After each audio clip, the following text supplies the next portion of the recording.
Um relato completo sobre a noite oficial dos OVNIs já vai compartilhando e inscreva-se e deixa seu joinha. Seja bem-vindos. A noite oficial dos OVNIs completo. Pilotando outro F-103. De acordo com relatos, seu contato com o alvo foi feito apenas através de seu radar de bordo, não tendo havido contato visual.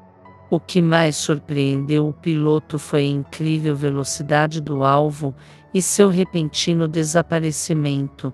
Sem nada ter visto, em poucos minutos o Mirage do capitão Rodolfo tocava a pista da base aérea de Anápolis.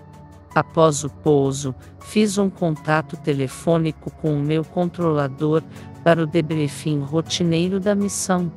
Só assim tomei conhecimento dos outros F-103 que haviam sido acionados. Eles decolaram depois de mim, para averiguação de diversos contato-radar, plotados nas telas do Simbepta, em pontos diferentes da região centro-oeste. Ao terminar os procedimentos pós-voo de praxe, fui liberado e autorizado a retornar para minha residência, onde cheguei por volta de 1h30. 1 hora mais tarde, fui acordado por um novo acionamento do BIP. Era outro alerta. Ao chegar à base e entrar novamente em contato com o OPEU, a orientação, desta vez, era para que o alerta fosse mantido a postos e as aeronaves prontas para a decolagem. O meu ala e eu ficamos assim por cerca de 45 minutos. Quase às 4 horas, recebemos a informação de que o alerta estava suspenso e nós, liberados. O segundo piloto a decolar da base aérea de Santa Cruz, por volta de 23h15, o capitão Márcio Brizola Jordão, também conta a sua experiência. Uma coisa que chamou a minha atenção naquela noite foi a claridade do céu. Eu nunca havia visto uma noite tão clara. Sabe aquela noite que você anda de carro com os faróis apagados e consegue ver tudo? Dava para ver o Vale do Paraíba até São Paulo. Não havia nebulosidade. Era possível ver o contorno das montanhas no chão. Uma visibilidade sob a qual poucas vezes eu voei. Indo em direção a São José dos Campos, foi instruído por Brasília a fazer o cheque de armamento. Foi aí que me informaram que havia cerca de 5 contatos na minha frente e a umas 15 milhas de distância. Eu não via nada no radar do avião e nem do lado de fora, mas a informação era de que eles estavam se aproximando cada vez mais.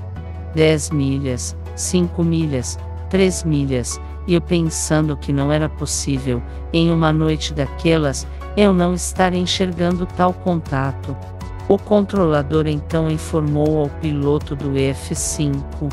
Agora estão atrás de você, te acompanhando, como se estivessem na sua ala, mas ele não via nada. Tive autorização para fazer uns 180 graus, e continuei sem ver coisa alguma. Fui para São José dos Campos, voando a cerca de 15.000 pés, e comecei a fazer órbitas. Chamei o Kleber na frequência tática para saber se ele tinha avistado alguma coisa. Ele disse que sim, mas que, quando tentou ir atrás, o contato sumiu. Quando eu estava em cima de São José dos Campos, olhei em direção à Ilha Bela e, pela primeira vez, vi uma luz vermelha, parada. Para mim, estava no nível do horizonte, mas eu estava olhando para o oceano, o que me fez acreditar que podia ser um barco muito longe, ou algum outro tipo de iluminação. Era como luz de alto de edifício. Ficou parada, não mudou de cor, não piscou e nem se mexeu. Eu avisei ao controle que estava vendo uma luz na proa, 90 graus em direção ao oceano. Como confirmava com o contato no radar de terra, foi instruído a ir em sua direção. Entrei supersônico para acelerar, e a luz nem se mexia. Fui informado de que ela estaria andando na mesma velocidade que eu.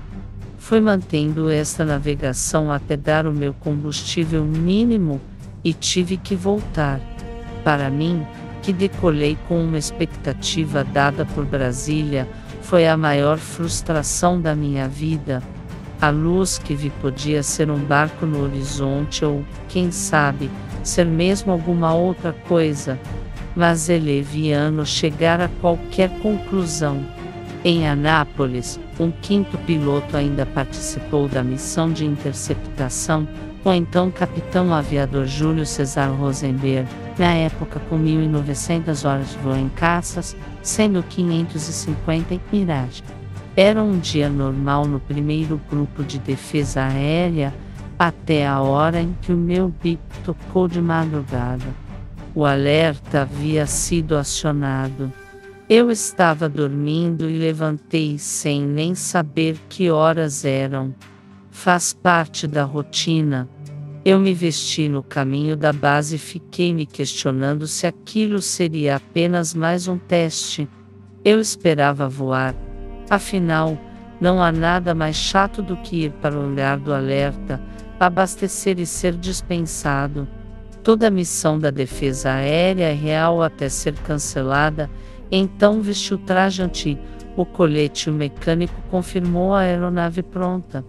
O armamento também estava certo e municiado. Haviam-se passado 22 minutos desde que o alerta tinha sido dado. Preparei-me para decolar imaginando o que estaria acontecendo.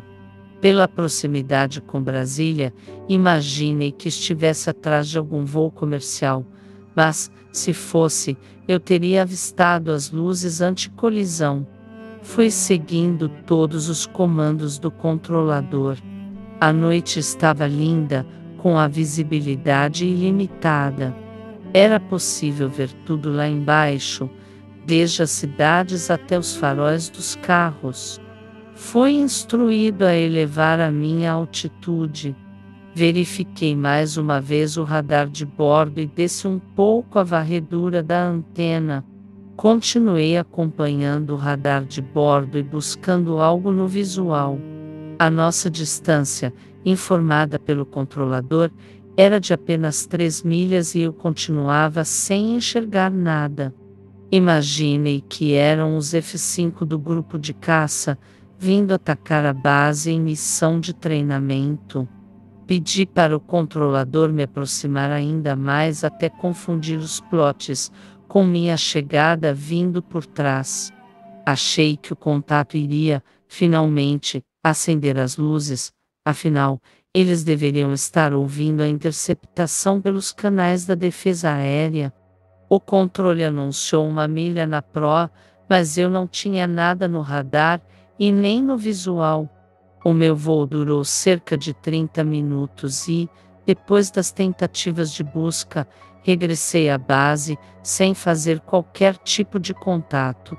Depois de tudo mais calmo nas bases aéreas do país, já por volta das 3 horas, quando, aparentemente, os seus brasileiros não eram mais frequentados por nada fora do normal, um voo cargueiro da Varig, decolado de Guarulhos para o Galeão, no Rio de Janeiro, também teve participação nos acontecimentos.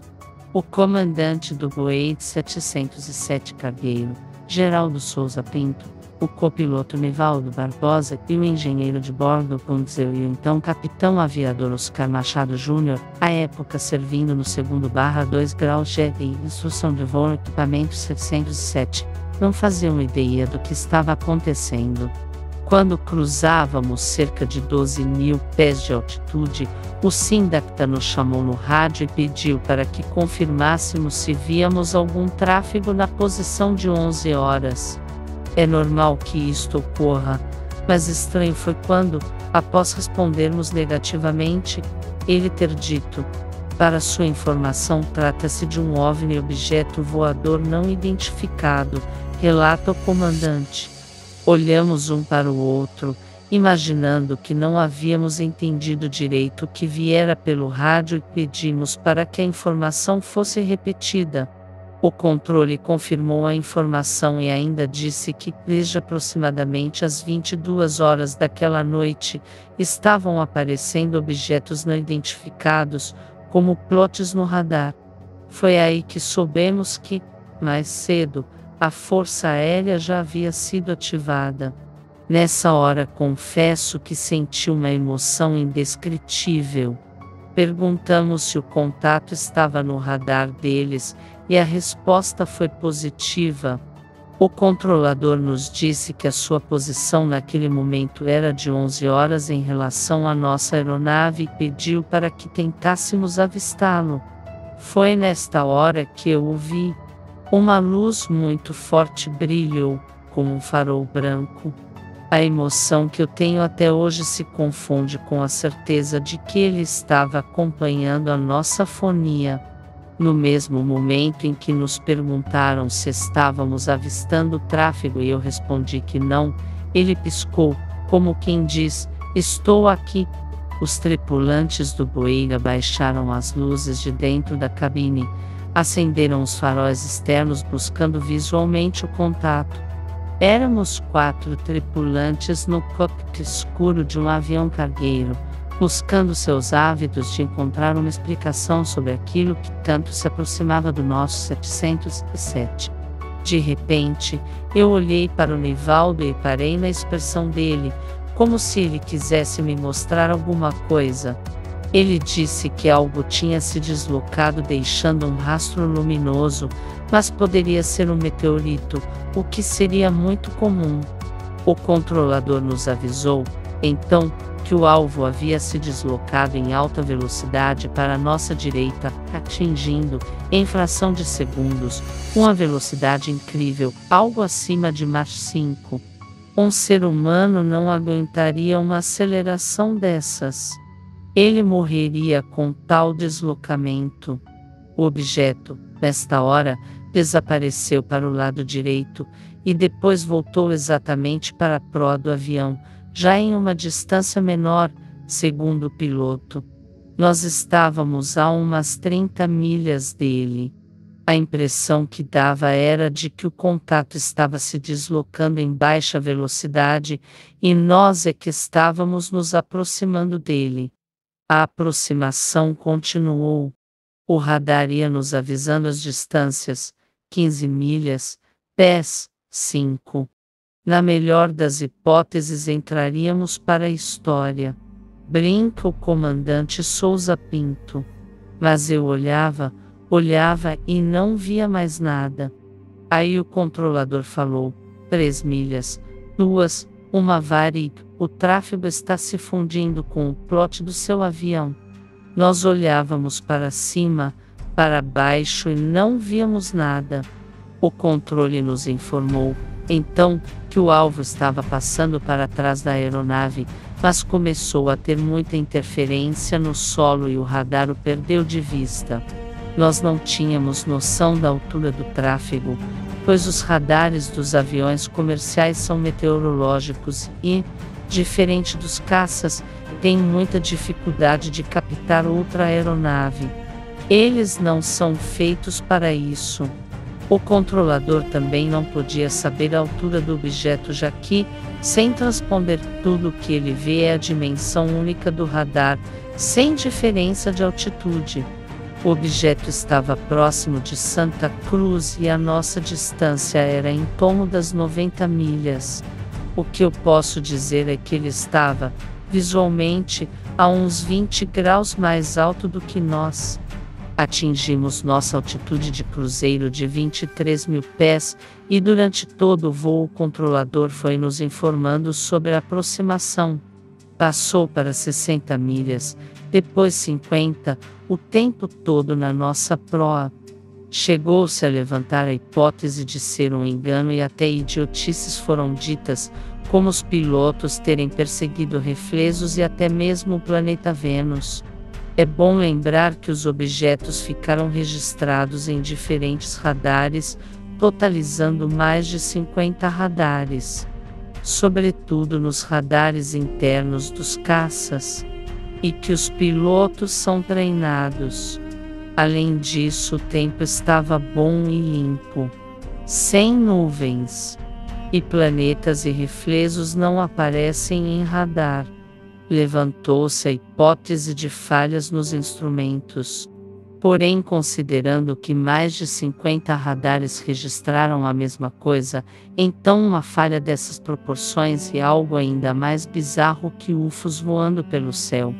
No dia seguinte, o então ministro da Aeronáutica, o tenente brigadeiro do ar Otávio Júlio Moreira Lima, deu uma entrevista coletiva à imprensa, juntamente com os pilotos dos caças, confirmando os acontecimentos. Por isso, os eventos daquela noite ficaram conhecidos como a Noite Oficial dos OVNIs.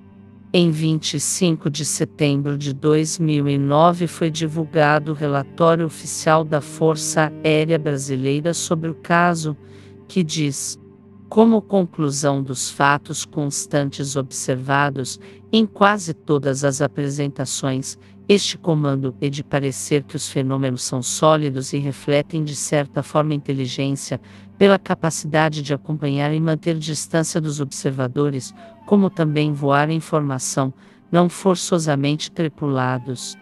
O caso da Noite Oficial dos OVNIs destaca-se pela quantidade e qualidade de testemunhos associados ao caso. São raros os casos, dentro da casuística ufológica, em que observa-se grande quantidade de testemunhas de qualidade.